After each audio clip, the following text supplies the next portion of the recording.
Colleagues, first of all, I would like to once again express my gratitude to our Brazilian hosts for the traditional hospitality, for the excellent organization of the work of the BRICS ministerial session, and the additional session, which took place with the participation of BRICS members and state partners. These countries were represented today in accordance with the decision of the Kazan summit, where a historic decision was made as part of the Russian presidency to establish this category of partner countries. These countries are Belarus, Bolivia, Kazakhstan, Cuba, Malaysia, Nigeria, Thailand, Uganda, and Uzbekistan. We agreed to continue to actively attract partner countries to our joint work in various formats, starting with ministerial meetings and including the meetings of experts and relevant ministers. We spoke in favor of the further activation of the BRICS role and in general of the world majority in solving the key problems of modernity. We highlighted the demand for collective actions of our Union to achieve the goal of sustainable development, security, and economic growth. We paid special attention to the need to continue working to promote the reform of international financial institutions, primarily the review of International Monetary Fund quotas, so that this quota system reflects the real weight of the countries of the global South and East in the world economy and world finances. In this context, most delegations emphasized the destructive nature of the policy of the collective West countries, which may no longer be entirely collective, but all representatives of the West have one goal, which is to continue to live at the expense of others and to apply neo-colonial practices for this purpose. This includes unilateral and illegitimate sanctions, abuse of the role of our international currency in the financial system, and unreasonable trade protectionism, including the so-called tariff wars, which are talked about a lot today. We noted that in an attempt to preserve the gliding dominance and to continue to reap competitive benefits at the expense of others, the Western minority is actually dismantling the international financial and economic architecture. We discussed the relevant issues of regional and international policy in great detail, including numerous crisis situations in various regions of the world. Special concern is caused by the degrading situation in the Palestinian territories, as a whole in the Middle East, and in many parts of the African continent. On our part, we stressed that the effective solution to all these problems would be supported by the principles of the UN Charter, which must be applied not from case to case, pulling out one thing or another, depending on what purpose these principles should correspond to, but must be applied as a whole. We confirmed our position in support of the UN Security Council's reform, including the support for the candidacy of India and Brazil to the permanent members of the Security Council, while at the same time adjusting the issues related to the representation of the African continent. Of course, we talked a lot about the situation in Ukraine. Once again, we laid out in detail our principal approaches to resolving this conflict by eliminating the root causes of its emergence. These causes included years of attempts to expand NATO to the east, up to Russian borders, and to swallow Ukraine into the North Atlantic Alliance, thereby creating direct threats to our security directly at Russian borders. I also stress the importance of the ceasefire, which the Kyiv regime has implemented, and the abolition of everything that is somehow connected with Russia and the Russian world, including the Russian language, Russian culture, Russian language media, mass media, and the canonical Orthodox Church. Most of the participants in the meeting commented on the situation in Ukraine. demonstrating a growing understanding of our approaches, and we will continue this work. The final document of the meeting will be distributed to the Brazilian chairman, and we would like to wish our Brazilian friends the best of luck in the preparation and holding of the 17th BRICS summit. It will take place on 6-7 July here in Rio de Janeiro, and there is no doubt that the summit will be a resulting event. We will be able to further strengthen our strategic partnership, and Russia will be fully involved in this.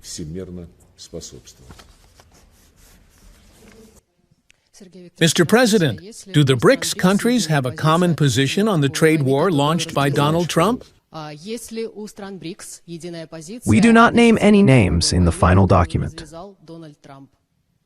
It will be distributed, and it contains our common approaches to what is happening in the global economy.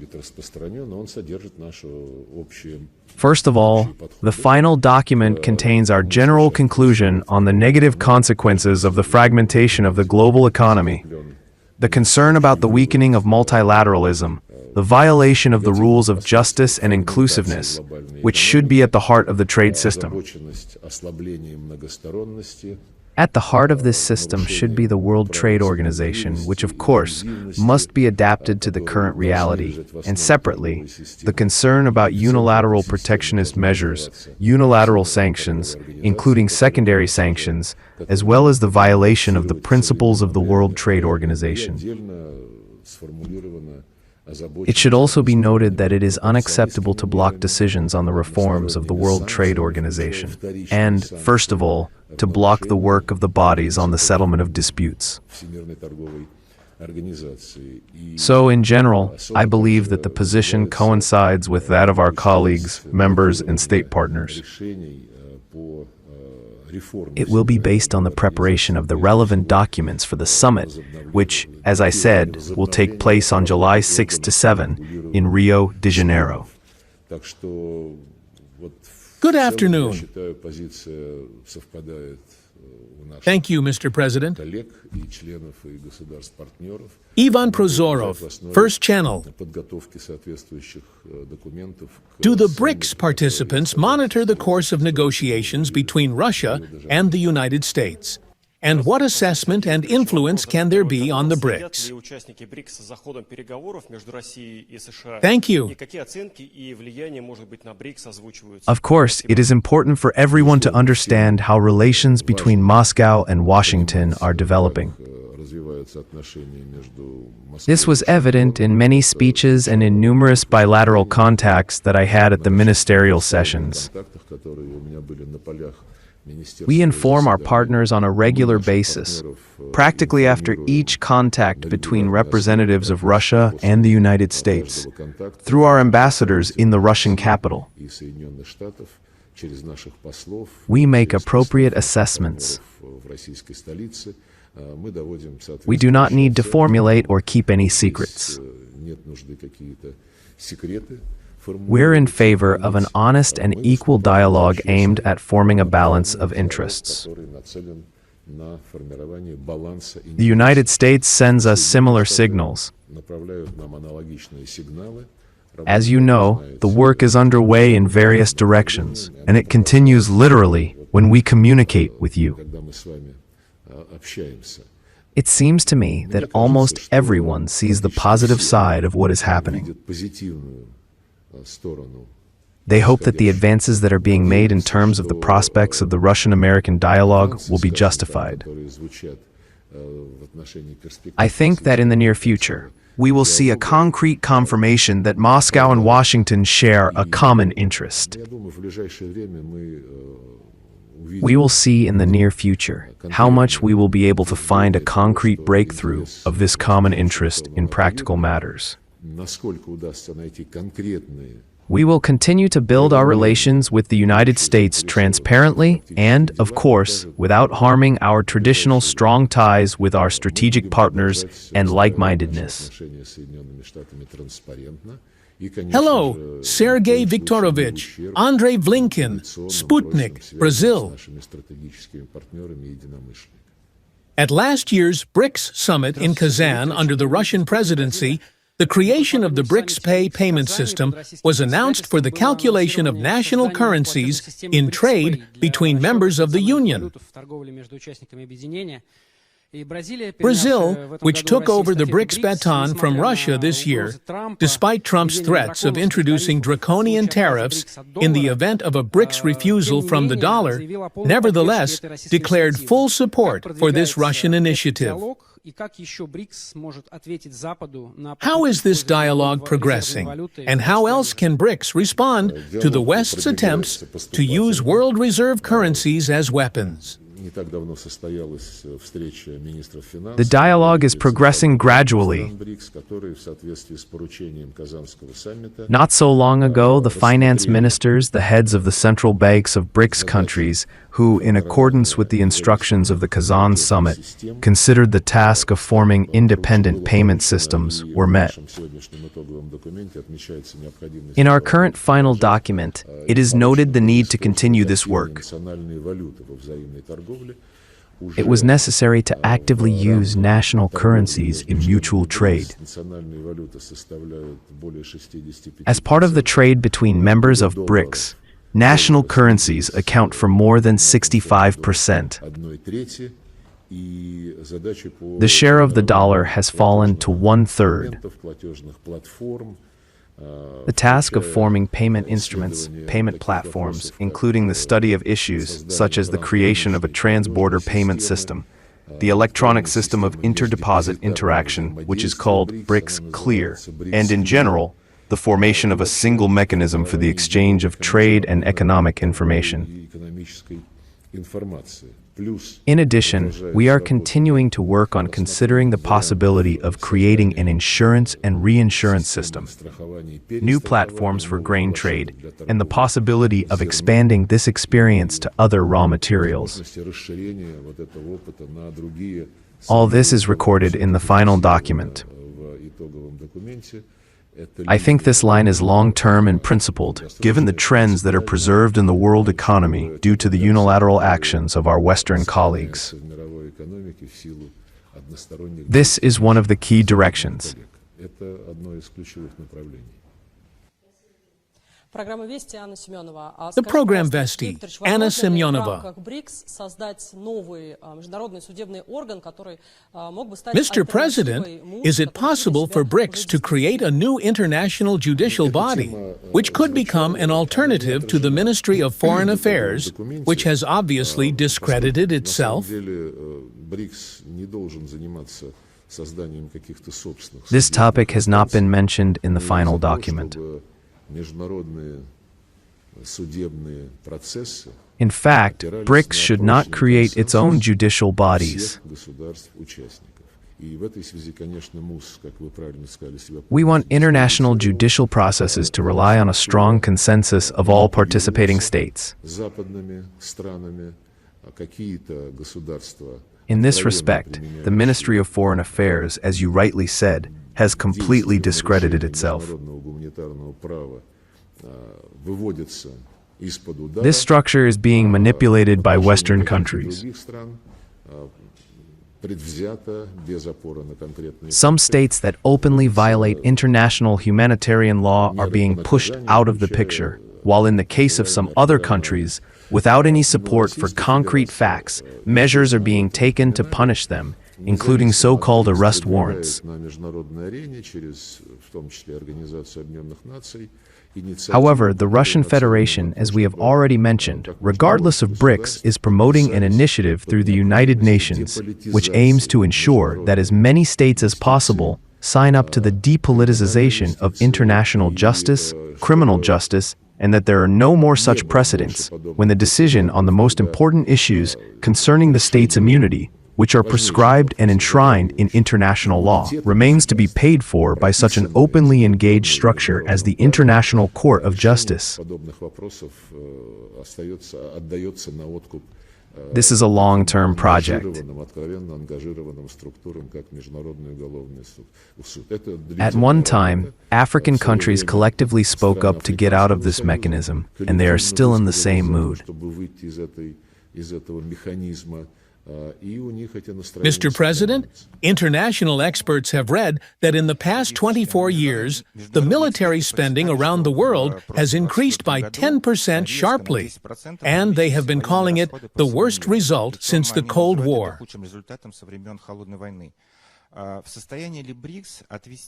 BRICS able to keep the peace between the countries of the world from the dangerous line that the Third World War may begin? Thank you.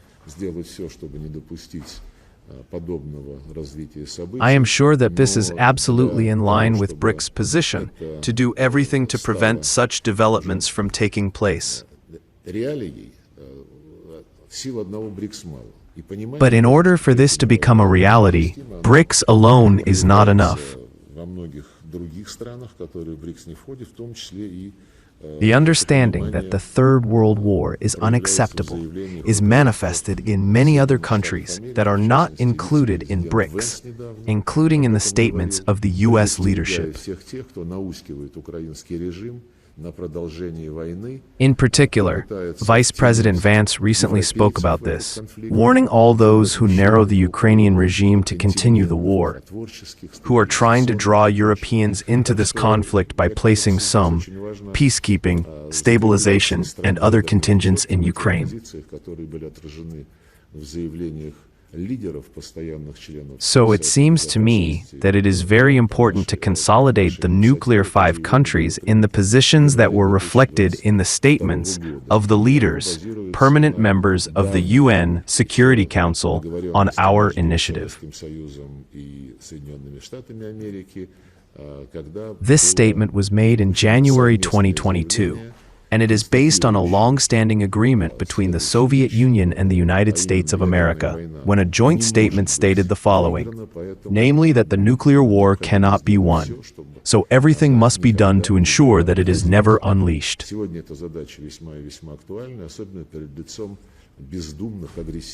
Today, this task is very relevant, especially in the face of the thoughtless, aggressive actions and appeals that are being made by the leaders of the European Union and London.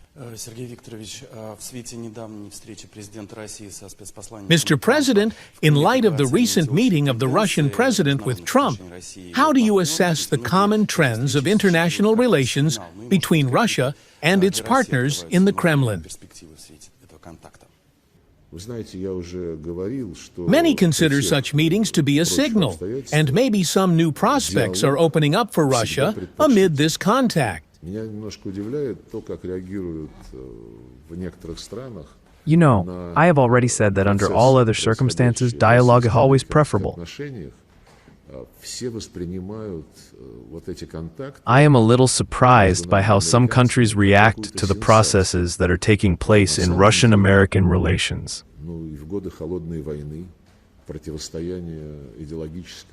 In fact, in the years of the Cold War, the ideological confrontation was very, very tough, but the dialogue never stopped. Today, in the U.S. doctrinal documents, which were formulated under the Biden administration many years ago, Russia is shown as the main immediate threat in the context of the Ukrainian conflict, while the People's Republic of China is seen as the main opponent for the long term. If you follow the statements made by our Chinese friends, commenting on their relationship with Washington, the statements made by Washington to the People's Republic of China, this is a very tough exchange of views on the Taiwan issue, the South China Sea issue, and many other issues. But the dialogue between Washington and Beijing did not stop for any period of time. First persons talk, foreign affairs ministers meet, security experts and defense ministers. Therefore, I would like to warn against considering the current state of Russian-American dialogue as something out of the ordinary. This is simply a return to normality. Those who perceive this as a sensation are simply trapped in the logic cultivated by the Biden administration during all its years in power, trying to imagine Russia as an outcast, as a country in complete isolation, with the economy torn apart, and so on. Therefore, now we are simply returning to normality. And I have a feeling that most of the countries of the global South and East, our strategic partners and allies, see this as an advantage. The president of Russia announced a new truce, this time during the celebration of the 80th anniversary of the victory in the Great Patriotic War. The head of the Ministry of Foreign Affairs of Ukraine urged Russia to establish this truce not for 3 days, but for 30 days. How do you comment on such statements? Is it possible to have a truce, even a short-term one, with the current approach of the Kyiv authorities? Do not read the statements of the representatives of the Ukrainian regime, not at night, not in the morning. We are well aware of the value of these statements. Remember, a month and a half or two ago, there were terrible warnings from Kyiv that they would not accept any truce. European radicals incited the Kyiv regime to continue this line, and they said that the truce and the beginning of negotiations could only be at the moment when Ukraine would have an advantage on the battlefield. So they would pump it with weapons, and then, when Russia weakens, they would talk to the opposition. Now they suddenly, well, not suddenly of course, but against the background of what is happening on the ground, on the battle line, on the line of contact, where the Ukrainian regime is increasingly active back and forth, they changed their position 180 degrees and began to demand an immediate truce without preconditions. We went through all these situations when in fact a truce was announced between the opposition and then President Yanukovych in February 2014. A peace treaty was signed, which was supposed to hold early elections. And during this period, before the election, which was supposed to create a government of national unity, this whole truce was trampled on in the morning, and the administrative building was seized. The next truce was concluded within the framework of the Minsk agreements. After the Kyiv regime, which had begun its aggression against its own people, got stuck in these calculations and began to ask for a truce. The Minsk agreements were concluded and approved by the UN Security Council. The Ukrainians did not care about these agreements. Then there was Poroshenko, and when Zelensky came to the post of president under the slogans of establishing peace, he called for the cessation of Russian language discrimination, allowing Russian-speaking Ukrainians to speak the language they were brought up in, which is the official language in Ukraine at that time. And already under Zelensky, the French and the Germans, as guarantors of the Minsk agreements, convened a summit in Paris in December 2019, where I had the honor of being present, as did Merkel, Macron, Zelensky, and our president. And a document was prepared, which called for the key point of the Minsk agreements, the key first step, to declare a truce and ensure the implementation of this truce along the entire line of contact.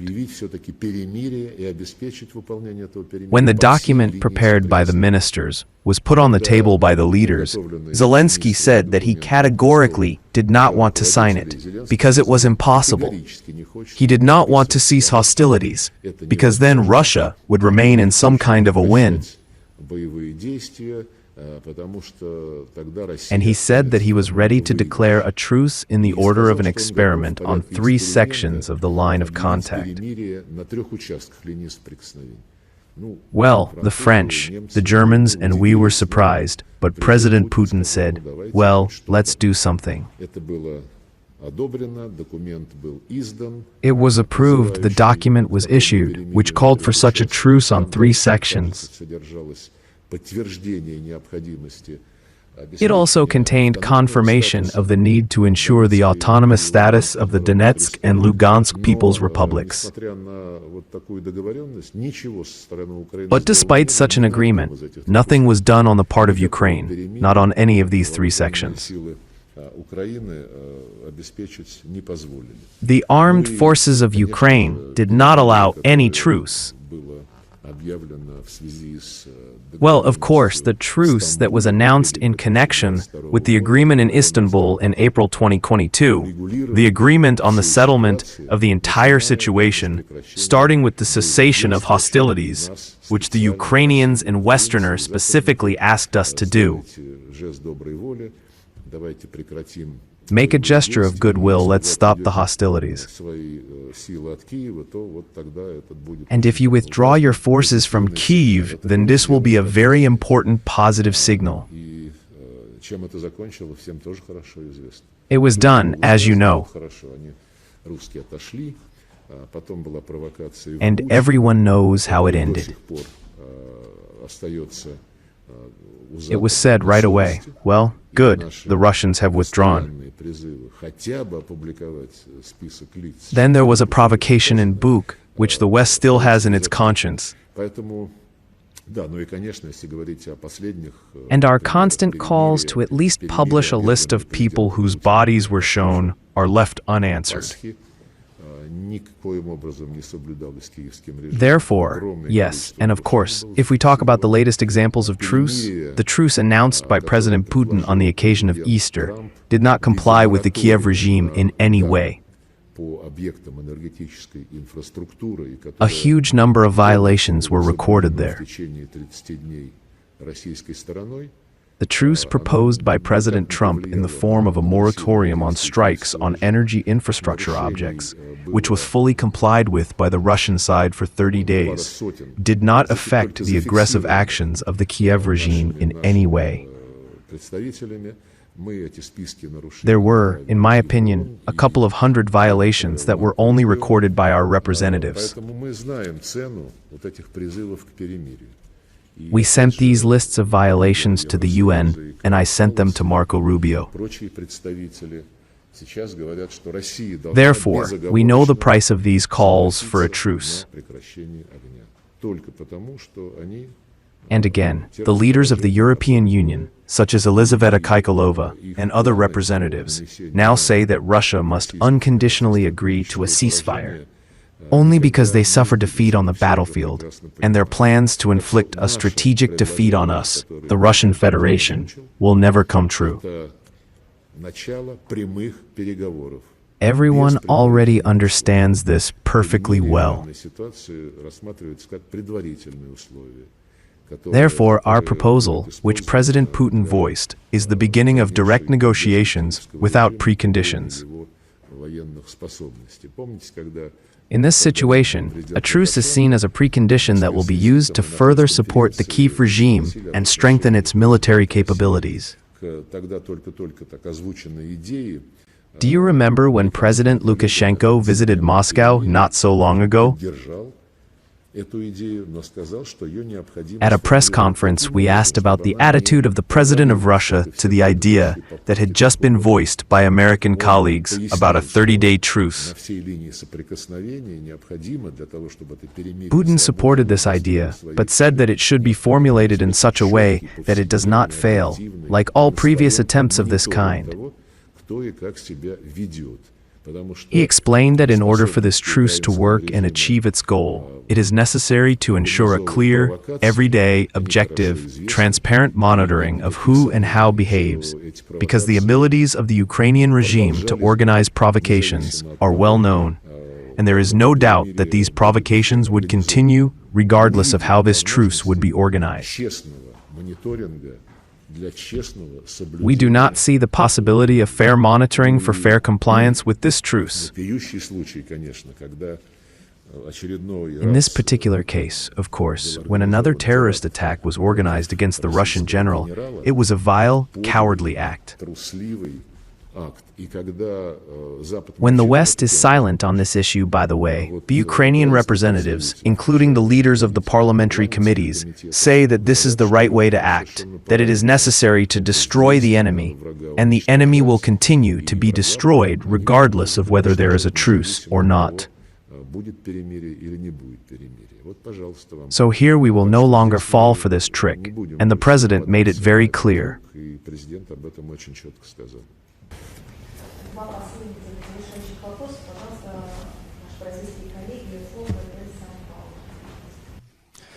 Good afternoon, Minister. I'm Ricardo Della Coleta from Folha de São Paulo newspaper. Thank you very much for the opportunity. My question is, the Brazilian presidency has not supported a new round of BRICS expansion this year, instead focusing on the institutional consolidation of the group.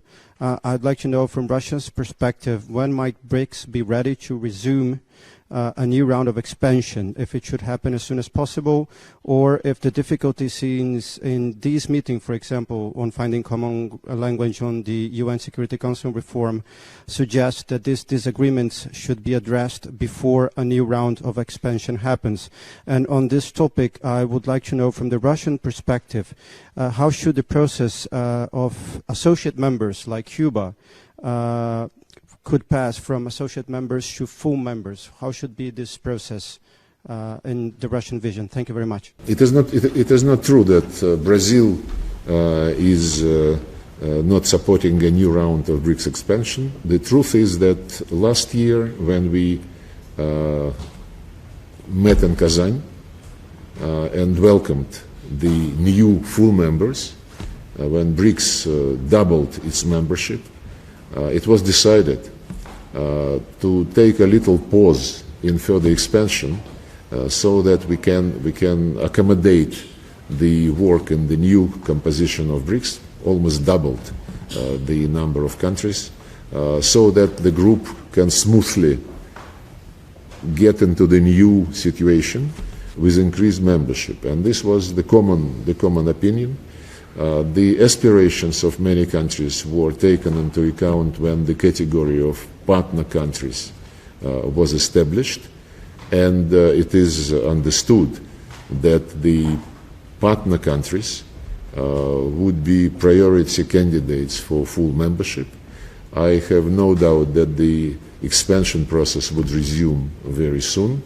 We have decided, as I said, to spend this year to see how this accommodation will be going on. It is obvious that the more members there are, the more time is necessary to get accommodated to this situation, and the more efforts would be necessary to build consensus. This is natural phenomenon.